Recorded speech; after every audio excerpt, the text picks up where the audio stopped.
Hello there, this is 8 Feet Under Nate. Today we're playing Dread 1.23. That's a nice number, 1.23, it's 1, 2, 3. Anyway, let's get into it. So, in this update, we have a few things. Number one, the biggest thing, actually, I don't think this is the biggest part of the update, but a big part of the update, flashlight. This is a utility which fits in the same category as grenades, because they're both utilities, but then this is a permanent utility instead of disposable utility like grenades are. Grenades are, disposable utility. You use it once, buy one grenade, use it in a round, and then you don't get it back. Then the flashlight, it's a permanent utility, so it acts like a gun. You have it if you equip it after you buy it. It costs $600 dread dollars. Doesn't really have a use. Is it worth $600 dread dollars? Not really, but I don't know. It doesn't really do anything. Dread's a pretty well game. It's not like you need it to. It's not like it's necessary to play maps like, oh no, I forgot to bring my flashlight. Looks like I can't. I'll be blind for this map. There's nothing like that in Dread, which is a good thing, because if you needed the flashlight to play, then, well, it would be pretty hard to start playing Dread. Anyway, enough ranting. It's kind of cool. I think it would be more interesting if it would light up an area in front of you and not just like a little circle around you. It's really hard to see what it's doing here, but you can sort of see that there's like a score of light around me sometimes.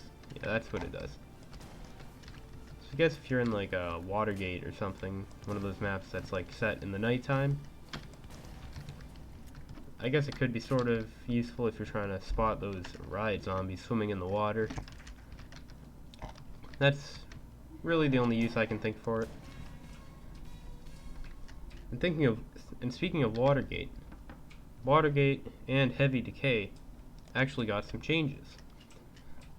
In Watergate, you know that map? That map that's like a swamp that has like water all over it and some little islands, and a dock on one end that has an ammo box, some tents. You know what I'm talking about. It also has trees. It got a bit of a change to it. So now, you know how when you would try to shoot those zombies that are across the map in that map, and you shoot through some tree branches, and then the tree branches would have some weird hitboxes, and your bullets would hit the tree branches instead of the zombie? Well, now, tree branches are non-collidable, so you can shoot through them and walk through them without running into them or your bullets hitting them. And that also makes it a lot easier to hit those jetpack zombies that like to fly above the trees. So anyway, here's the flashlight in a much more appropriate map. You can light up this crystal over here.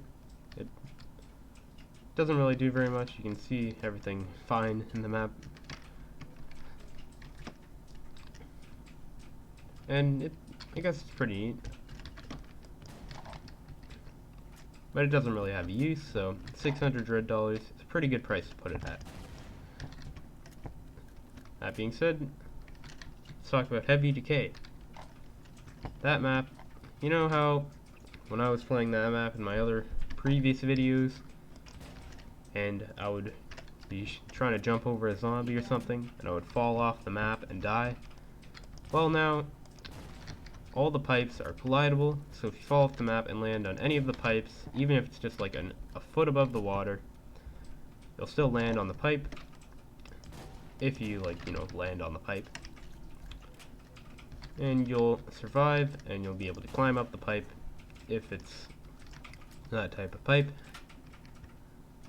depending what angle the pipe is at. And that'll be great. And it is great. I played that before I recorded this video, and it was good. I'm really glad he did that, because a few people were complaining about it, and that was one thing that I was falling off the map is my only way that I've ever died playing that map, believe it or not. Actually, that's not true. I played with some developers and mods and testers and people, and got got destroyed in some gun game rounds and PvP rounds. So yeah, but the point's still there. If I was playing a zombie game mode, the only ways I died in that map were from falling off and into the water. Now I can try to land on a pipe, and I won't just clip through the pipe, so that's good. Glad they did that. Anyway, that pretty much wraps it up. Thanks for watching, and I'll see you next time.